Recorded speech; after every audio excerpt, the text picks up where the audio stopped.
Cristo el Sanador, por F. F. Bosworth.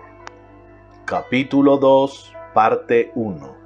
¿Nos redimió Cristo de nuestras enfermedades en su sacrificio por nuestros pecados? En Romanos 5, versículo 12, las Escrituras declaran que el pecado entró en el mundo por un hombre, y por el pecado, la muerte. Claramente vemos que la muerte entró al mundo por el pecado. Entonces queda establecido que la enfermedad, precursora de la muerte incipiente, entró al mundo por el pecado.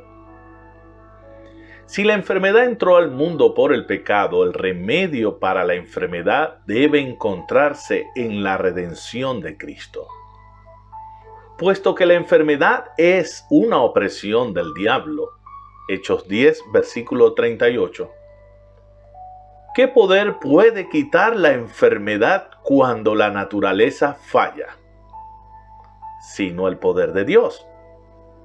Cuando la enfermedad ha avanzado tanto que no puede ser curada por el poder natural, producirá muerte a menos que sea quitada por el poder de Dios.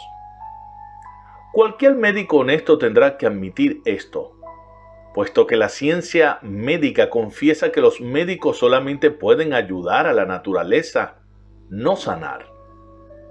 En este caso, cualquier cosa que obstruya el poder de Dios para completar lo natural hará el restablecimiento imposible. Concerniente a este asunto, Santiago dice: confesaos vuestra falta los unos a los otros para que seáis sanados, dando a entender que de otra manera no puede ser sanado. Cuando la enfermedad ha avanzado más allá de lo natural, ni la naturaleza, ni los médicos, ni siquiera la oración pueden salvar al enfermo hasta que no confiese sus pecados. Como la enfermedad es parte de la maldición, su verdadero remedio está en la cruz. Porque ¿quién puede quitar la maldición sino Dios? ¿Y cómo podrá hacerlo justamente si no por la sustitución? Como lo explica un escritor, la Biblia enseña que la enfermedad es el castigo físico por la iniquidad, mas Cristo llevó en su cuerpo nuestra condición física por causa del pecado. Por esta razón, nuestros cuerpos son liberados judicialmente de la enfermedad. A través de la redención de Cristo, todos podemos tener, como parte de las arras de nuestra herencia, la vida de Cristo, manifestada en nuestros cuerpos mortales, para reforzar nuestra naturaleza hasta que nuestra obra sea terminada.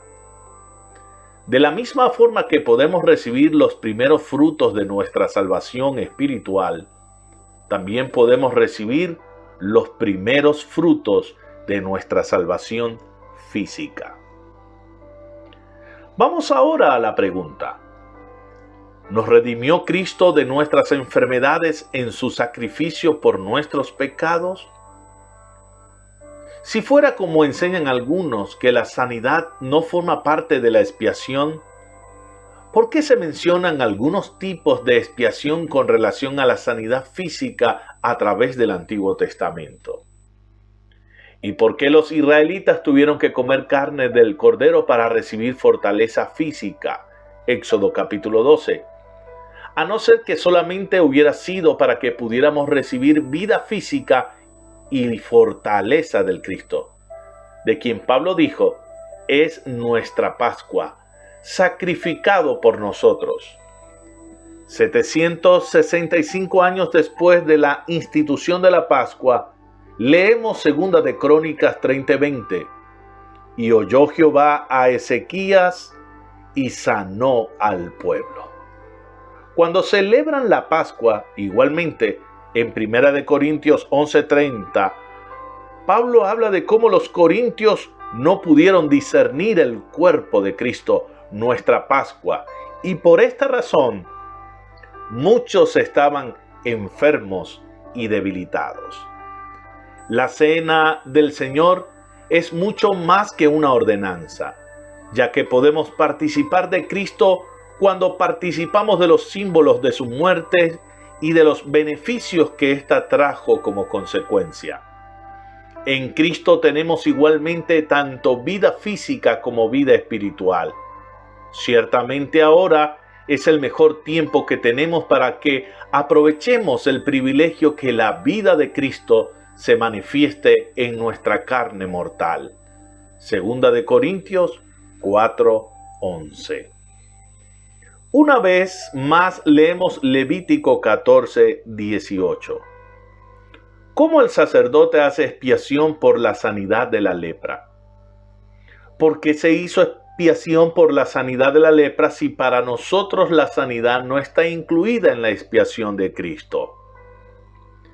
Los tipos de Cristo en Levítico 14 y 15 nos muestran invariablemente que la enfermedad era sanada a través de la expiación. Esta es la respuesta a la pregunta que nos hemos estado haciendo.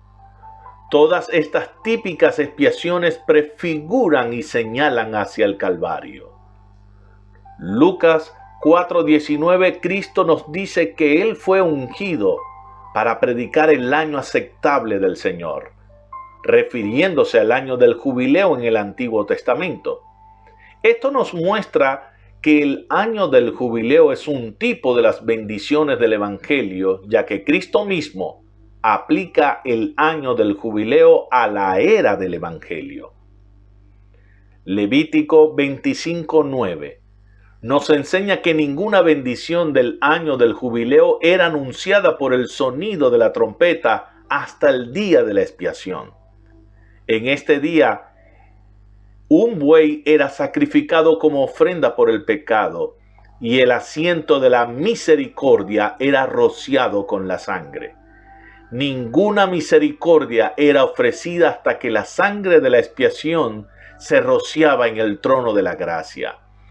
De no haber sido así, este hubiera sido un trono de juicio. Esto nos enseña que ninguna misericordia o bendición del Evangelio se nos es ofrecida fuera de la expiación de Cristo. Recuperación de todo lo perdido en la caída. Todo lo que perdimos en la caída, escuche, Jesús nos lo devolvió a través de su expiación. Fue el día de la expiación que Dios dijo, y volveréis cada uno a vuestra posesión. Levíticos 25:10. El orden en el año del jubileo es como sigue. Primero, la expiación. Segundo, el sonido de la trompeta del jubileo con las nuevas de volveréis cada uno a vuestra posesión. Hoy en día el orden es el mismo. Primero el Calvario. Segundo, el anuncio de trompeta del Evangelio diciendo que Él llevó nuestros pecados y enfermedades, para ser oído por toda la tierra, por toda criatura, dándonos a entender que podemos regresar cada uno a su posesión. Uno de los 7 nombres que se refieren a la redención de Dios, el cual es Jehová Rafa, yo soy tu Dios, tu sanador, nos muestra cuáles son las posesiones perdidas a las cuales cada hombre puede regresar en nuestra dispensación. Las 2 posesiones más importantes que son restauradas durante la era del Evangelio son la salud del alma y del cuerpo. Así que perdón y sanidad fueron ofrecidos universalmente por Cristo donde quiera que Él predicó. El año aceptable del Señor.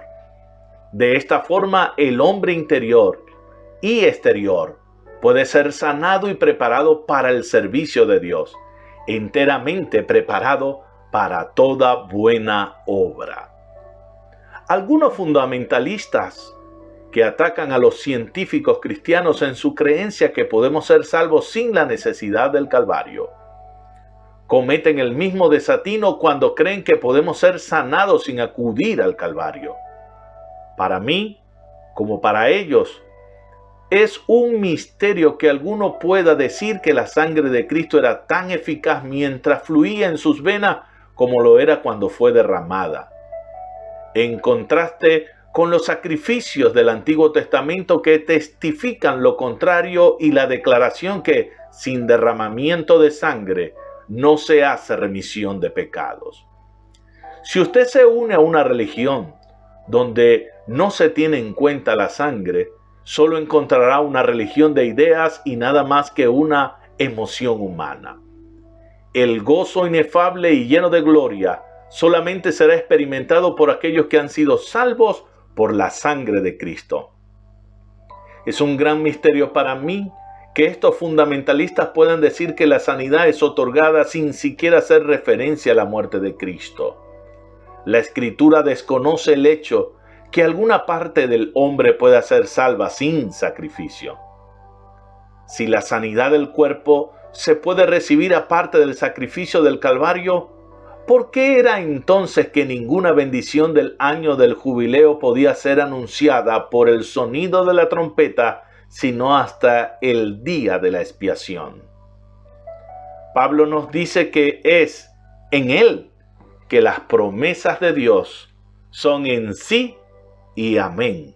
Esto significa que las promesas de Dios, incluyendo su propia sanidad, deben su existencia y poder exclusivamente a la obra redentora de Cristo.